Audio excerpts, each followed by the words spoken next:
Happy 2015 from Cable 9 and also the City of Twins, where Kathy Prokop is here. We haven't talked to her in a while, so it's good to get caught up on a lot of things. Happy New Year. I hope things went well. And let's kind of mop up 2014. How did Christmas go for the city? And oh my gosh, we had so many exciting events. It was a wonderful, wonderful month. We had the pancake breakfast with Santa at the fire department, which was new this year. Also the Santa Run conducted by the fire department. The police department did their Shop with a Cop, and I'm really proud of this program, proud of the officers. They raised a lot of money this year. Instead of the 5 children that they were able to benefit last year, they were able to take 31 children shopping this year. Because there was that much more money that raised? much more fundraising that they did. So congratulations, especially Dan Fido, who really, these are kind of his things that he promotes in the city with the officers. Great job. And they also did their Fill a Cruiser. We had Luminosity. We lit up City Hall, had a really nice walk and parade down to the square. The township lit up the square. Over 1,000 people participated. That's amazing. Yeah, first-year event. It was great. It was, okay. It was a first-year event. Well, that's pretty successful, I'd say. It was. It was a beautiful evening. You know, weather's always important, so it was a great evening. We had a great time. And you personally are all back on your feet and everything ready to Everything's good. We're ready to go for 15. Good. All right, well, let's dive into some things here. Let's go with Cornerstone, because that's going to be a big talk of the coming year because of some neighbors that are going to be together. We already knew about FedEx, and in the meantime, since last time you and I talked, they received their final site approval. They did. So I'm sure you'll see some activity now, at least in the ground and that sort of thing over there. But they're going to have some neighbors, so let's talk about what has transpired between then and now. They are. FedEx is ready to roll, and construction is beginning, as you said, with the groundwork, with the site work. But also a spec building will be built on that property, and Bridgestone will be one of the tenants in the spec building. And they'll be bringing approximately 20 employees and $500,000 payroll.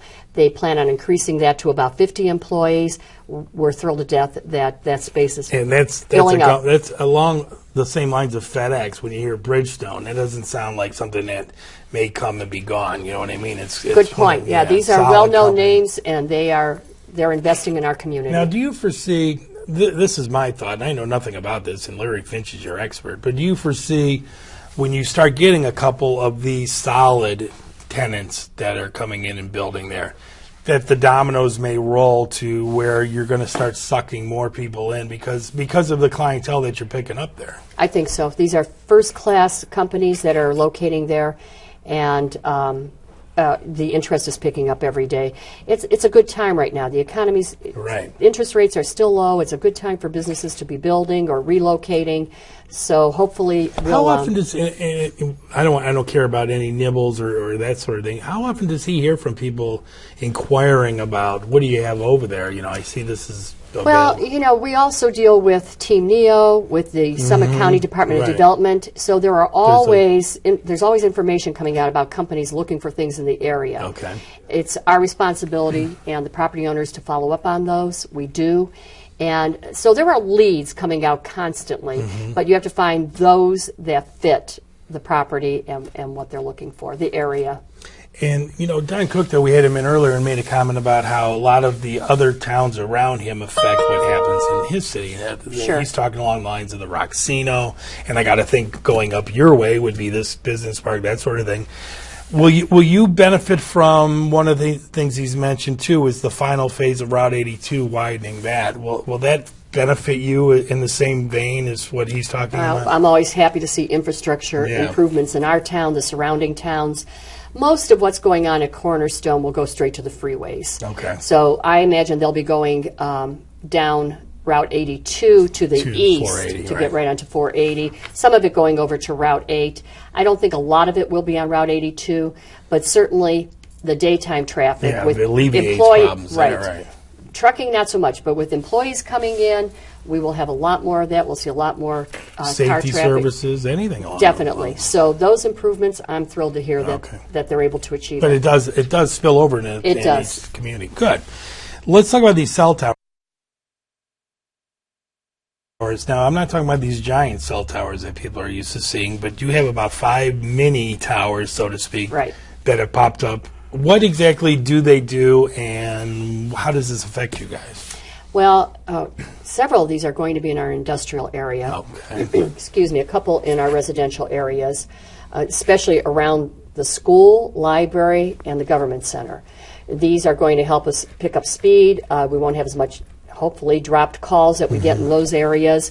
It benefits the businesses. And these are only 40-foot cell towers. I was going to say, it seems to be the wave of things that are, it's going in that direction instead of these great big cell towers, which you'll never, which at least with this technology, you won't get rid of, and you will see more of those.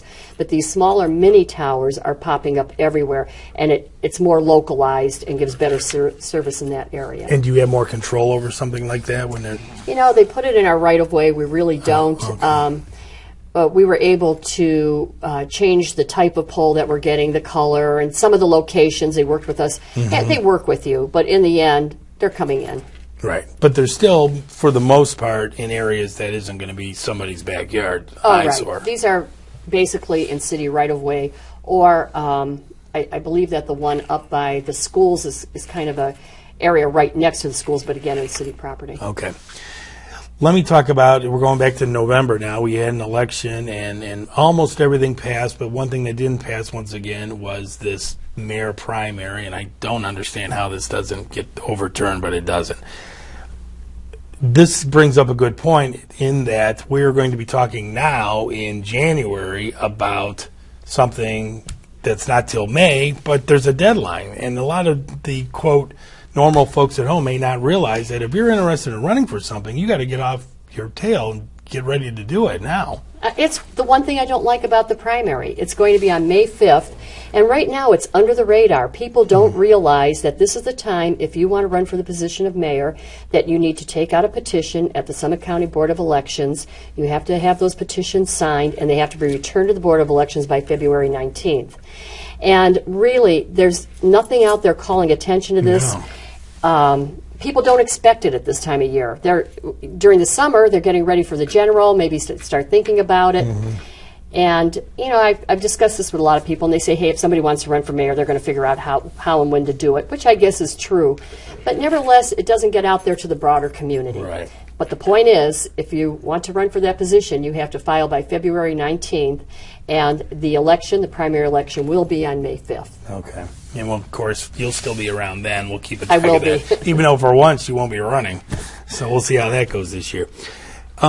Steve Basso, who goes back, honestly, 45 years as far as being a friend of mine, got promoted. Do you want to mention that real quick? That was, I think, about a month ago. It was, and we're just delighted.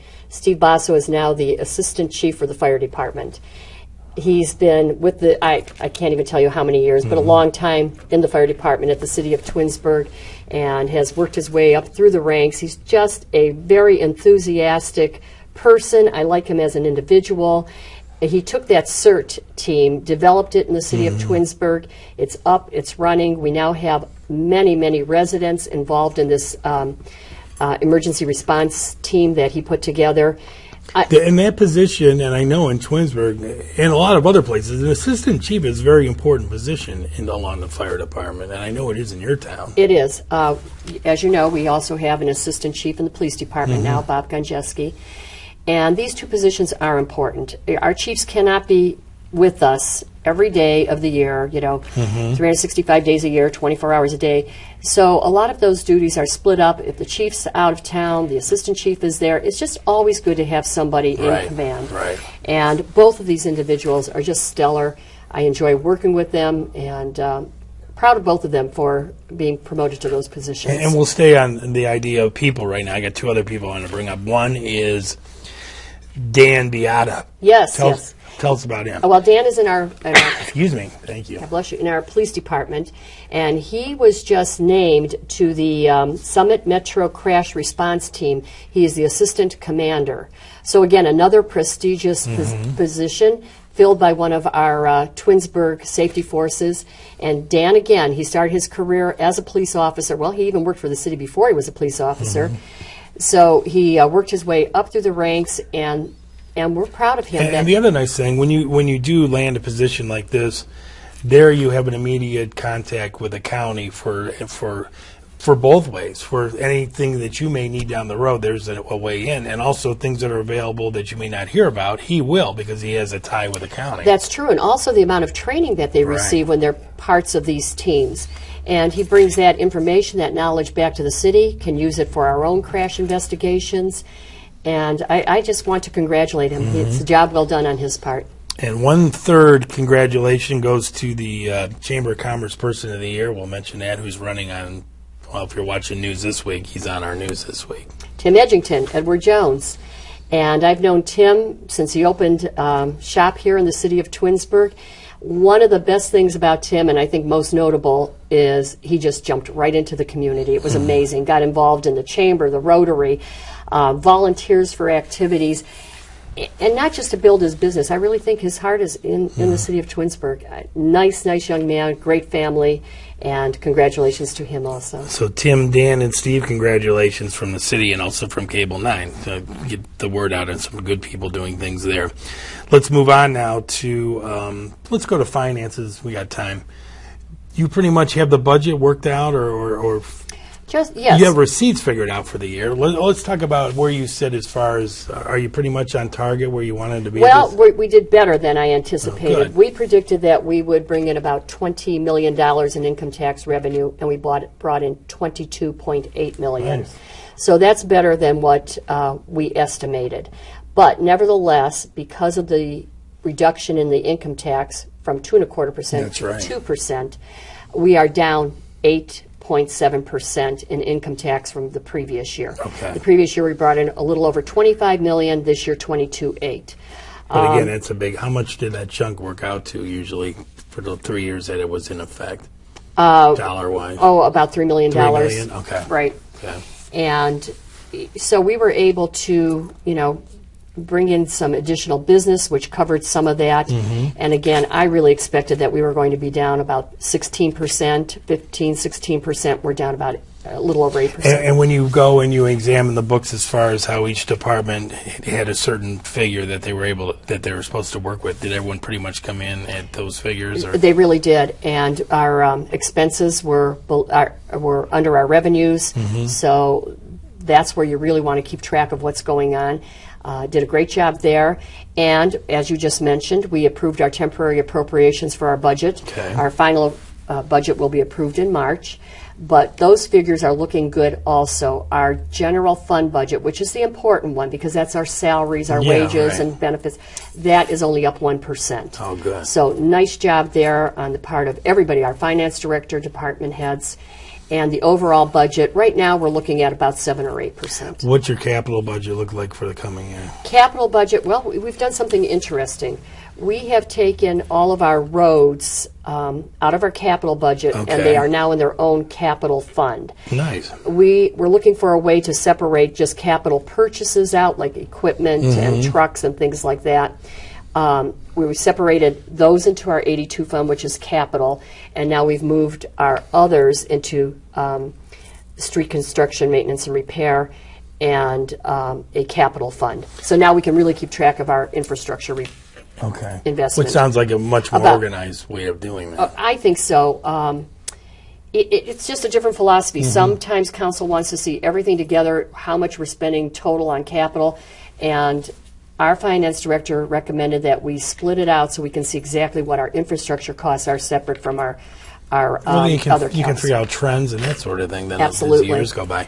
Do you want to mention anything about, and I don't know anything about this really, but there's a ordinance that I know Bill Fury's tweaked that's changed a couple things, and again, it's one of these give and takes along the lines of council. Do you want to mention what that ordinance is? Sure. 'Cause Well, I know- basically, we don't have to bid anything out over, unless it's over $50,000. Okay. And council wanted that to stay in place. We still only go to bid if it's over $50,000, but if it's between $25,000 and $50,000, they want to make sure that they have the paperwork that shows the quotes for anything that we purchased. And, Okay. And so it's going to be a little bit different than it has in the past. So that just brings the threshold down. It brings the threshold to down. 25. Right. Is that what you're saying? Exactly. Okay. So but it's a bookkeeping and also a way of council to keep on top Right. of it. Absolutely. Okay. Let's take our break. Let's go down for the meetings for January, and Kathy and I still have a lot to talk about, so please come back.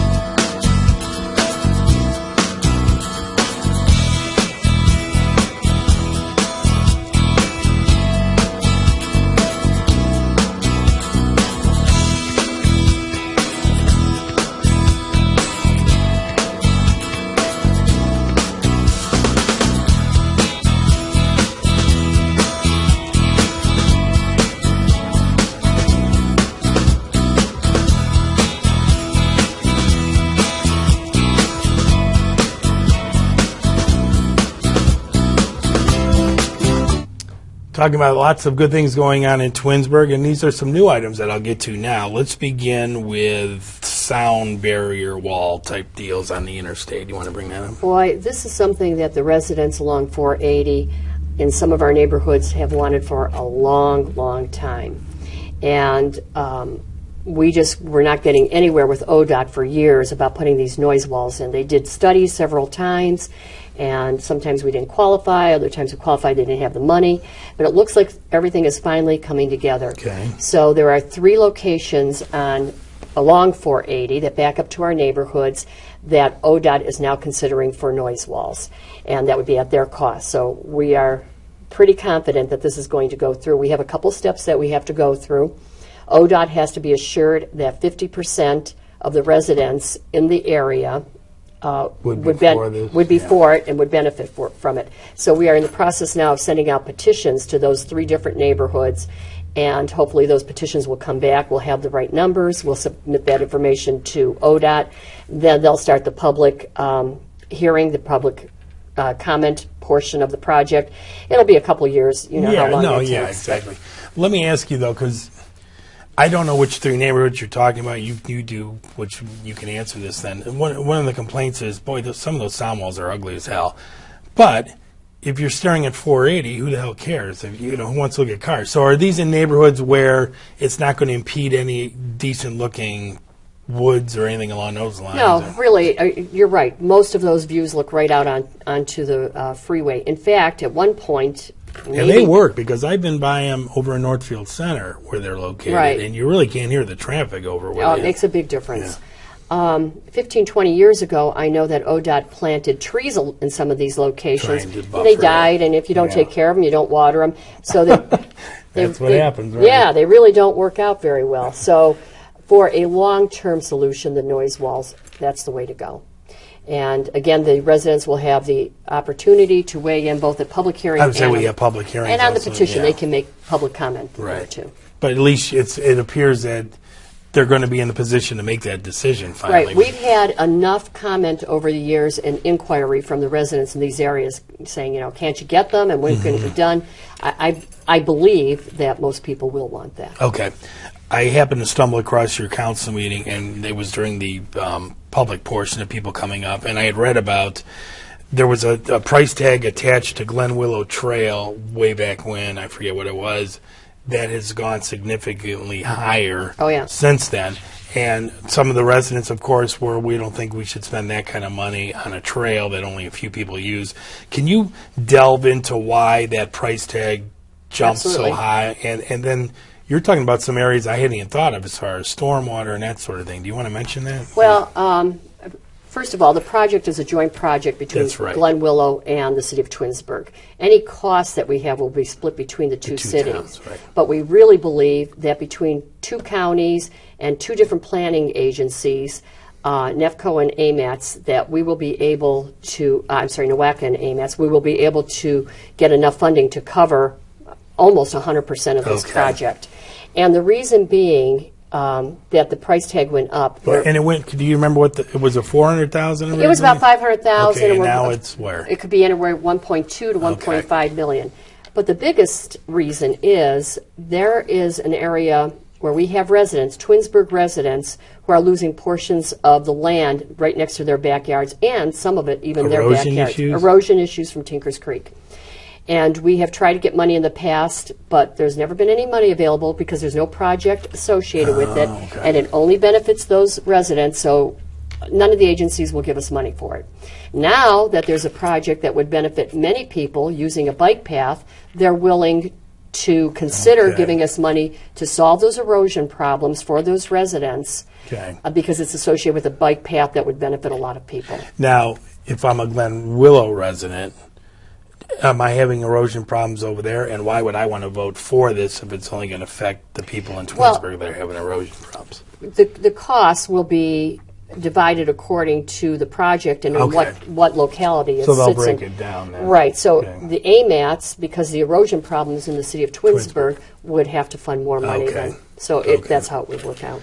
Do you think that right now, and I'm not saying which way is right or wrong, but the fact that people don't realize that there's also these erosion issues, they're just looking at dollars. Boy, it went up $700,000 since last time. Oh, I think that's true. There are many, many people, though, that see the benefit of connecting into the metro Right, parks right. areas in Glen Willow and having access to all those parks. And even for our residents to have access to going in the other direction. So It's a connectivity idea, it is. and it's always Absolutely. big. Absolutely. All right, let's shift gears. This we haven't talked about in ages is a need for new police officers, and I know the city is mulling around maybe adding up to 5 police officers. We are. Well, is the money there to do something like that? It must be. It is because the reason that we're hiring additional police officers, first of all, we created a new position, the assistant chief. That's right. So that opened up a position. We've had several retirees. Our officers have moved up now to be lieutenants and sergeants. So now at the lower level, we have openings for police officers, up to 5 possibly.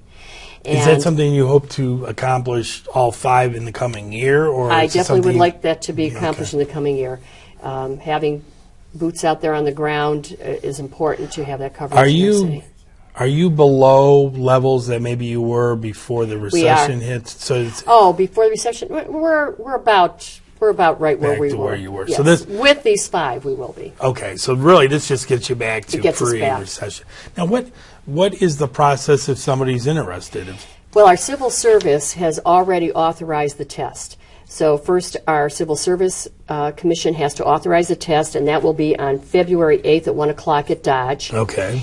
And if anybody is interested in testing, they have to get an application, fill out the application. The application has to be returned to the city, though, between January 26th and February 6th. Once we get your application and you meet the criteria, then you can test in February. And from there, it's a pretty long process even after that. Everybody has to be vetted out. There's psychological testing and Yeah, I know it's a long process, it is a but long process. one of the pluses I would assume would be they've seen these people that started maybe on the road as a young guy are now in the chief, assistant chief position. So there is room for advancement. There is room just for by advancement. following the tradition of what Twinsburg. And it's a great city to work in. Yeah, it is. You're right. So we're expecting a lot of interest, a lot of applications. If anybody's thinking about a decision to be a career officer, now's the time Time to to do it. follow that opportunity. 5 is a lot. It to be is a looking lot. at, Yeah. I think the chief is pretty excited about this, bringing in new officers, Right. and everybody has a different style of training and how they like their command set up, and this gives an opportunity. We have really a whole new department Chris right is now. getting old anyhow, so it's good to bring in some youth. But yeah, well, great. If you're interested, who's to get a hold of the city or the Call the police? HR director, Okay. and they can give you the information. Colette. Okay, good deal. I had something. Oh, the U.S. Fittings. Tell us about that company. U.S. Fittings is coming in also. This is another company with approximately a $500,000 payroll and about 20 employees. So we're just happy to have and them some come people in. think 20 employees doesn't sound like a lot, but when you add in what the payroll is and everything else, every small company that comes in is another company that's coming and paying Right, for and services. they're looking at this new location because they want space to hire new employees within the next couple of years to double their employment.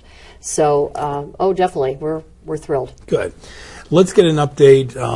Some of the council people, again, Bill Fury sticks out, is very proactive in trying to bring a clubhouse to Glen Eagles. Where does that sit? Do you see that in the horizon? I do see it in the horizon. Right now, we are finishing up in 2015. We will be finishing up many of our course improvements. You know that we've enlarged the driving range, we've done new cart paths, we've realigned some of the cart paths, we have new bunkers, broadened out some of the fairways, the speed of play will be better, and we have some of those, we have new irrigation. We're hoping to do irrigation on holes 10 through 18 next year. So The nice thing that, and I don't mean to interrupt you, the nice thing you've done about this is it's done in increments. So it isn't one giant cost, or it isn't, oh, that didn't turn out to work out. It seems like each year some major project has come along. And that's been our objective, right. to keep showing that we're improving the course, and you're right, it would be difficult to do it all at once.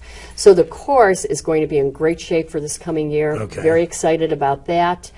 After the irrigation system is put in on the back nine, there are some other smaller improvements that we'll be doing on the course. But we're getting real close to the finish of the course improvements. We are also working on a location, a site plan for a clubhouse. The clubhouse potentially could be a banquet center, a restaurant, and a pro shop. And we've looked at 2 or 3 different locations right now. We have, of course, both of our manager and our greenskeeper, Jim Roberts and Brian Minard, working on that, Larry Finch, Amy Moore. Prospectus is the company we're working with. Bill Fury is the golf course advisory. We've called in Seth Roden because Seth is in the business of catering. Right. So we have a really nice team looking at the layout. I'm just thinking of the ones that I've been involved in as far as summertime, whatever, between golf outings or get-togethers or whatever. If you got a decent weather in the summer, you could make a lot of headway with money and people if you had a clubhouse. Oh, absolutely. It is the one thing that's course is lacking. Yeah. And, But you're not going to put people in there unless you do all these other course improvements to get to that point. exactly. So we have had a plan for the last... Now, are they set on a liquor license and that sort of thing? Well, we have that. Okay, so that's We've got already the- right. cleared. So So, yeah, we've been building on this whole plan for 4 or 5 years now, Mm-hmm. and we're finally at the point where I believe in 2015 we'll be able to present to council to take out bonds to do do the that. clubhouse if they want to go in that direction. that's exciting. It is exciting. Yeah, great. Okay. Last I want to talk about, we have about a little over a minute. It's going to be a weird State of the City address this year. You and I have done this for, how long have you been in office? 16 years? It's my 17? 16th year right now. So I've done 16 of these State of the City addresses. This year will be a little bit different for 2 reasons. It's not going to be a lunch. It's going to be a breakfast, breakfast. correct? And it'll be your last. So what do Yeah. people have to do if they want to be part of this event on February 12th? And is it still at the Hilton Garden? It's going to be at Okay. the Hilton Garden Inn, February 12th, 8 o'clock in the morning, a breakfast, State of the City. I know. Yeah, thanks. You That's and how I'm gonna you be and I will feeling, be there too. about noon. Yeah, there you go.